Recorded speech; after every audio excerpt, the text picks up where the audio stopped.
Birgina video orqali 40 ming dollarga yaqin daromad qilish mumkinmi? Yana bu meditsina sohasida bo'ladigan bo'lsa. Kelinglar shu narsani real case'da ko'rib chiqamiz. Yaqin daqiqalar ichida sizlar bilan SMM bo'yicha mutaxassis Umurzoq bo'ladi.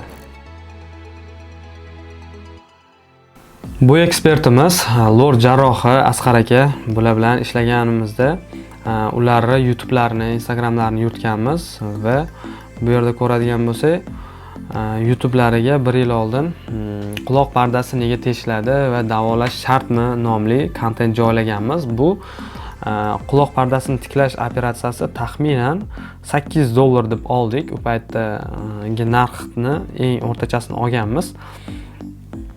Va ularni ko'rsak bo'ladi, prosmotrlari 9700 ta o'sha 1 yil davomida hech qanaqa bunga magnitlar yoqilmagan, ya'ni tashqi tomondan Instagramdan odam olib kelmagan, boshqa shunchaki insonlar real buni qidirib ko'rishgan. Asosan ko'radigan bo'lsak, ko'rishlarimiz soni 9700 ta.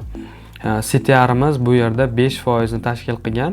Mana bu yerda statistikada ko'rsatib bo'ladi.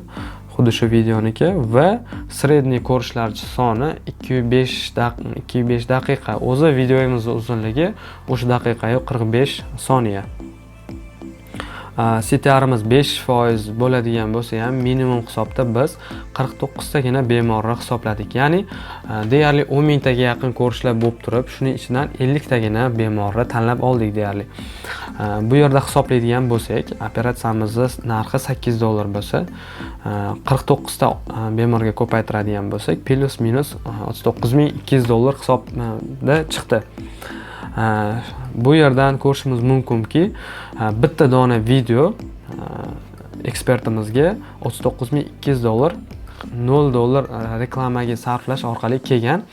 Bu yerda SMM ishlarga to'langan, to'g'ri, productionga, boshqaga. Endi bu oylik content plani ichida bo'lgan. Ko'radigan bo'lsak, bu bittagina videoni real natijasi. Bunaqa videolardan sizda 10 ta bo'ladigan bo'lsa, tasavvur qilishingiz mumkin, 1 yilda qancha sizga daromad olib kelishi mumkin.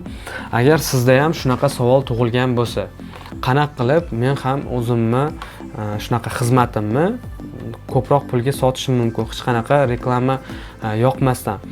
Sizga bunaqa paytda faqatgina YouTube yordam bera oladi. Sababi YouTube'da siz 10 yildan keyin ham, 20 yildan keyin ham rekomendatsiyada chiqishingiz mumkin, qidiruv bo'limida chiqishingiz mumkin. Agar sizni ham mahsulotingiz, produktingiz, xizmatingiz bo'ladigan bo'lsa, albatta YouTube orqali uni sotishga harakat qiling. Bu sizga yillar davomida mijozlar oqimini ta'minlab turadigan eng yaxshi instrumentlardan biri. Xulosa qiladigan bo'lsak, birgina video bizga qancha bemorlar oqimini olib kelishini ko'rdik real case'da. Agar sizga ham professional marketing xizmati yoki SMM xizmati kerak bo'ladigan bo'lsa, pastdagi raqamlarga aloqaga chiqib, konsultatsiyaga yozilishingiz mumkin. Bundan ham foydali ma'lumotlarni o'tkazib olmaslik uchun albatta sahifamizga obuna bo'lishni unutmang. Keyingi videolarda ko'rishguncha sog' salomat bo'ling.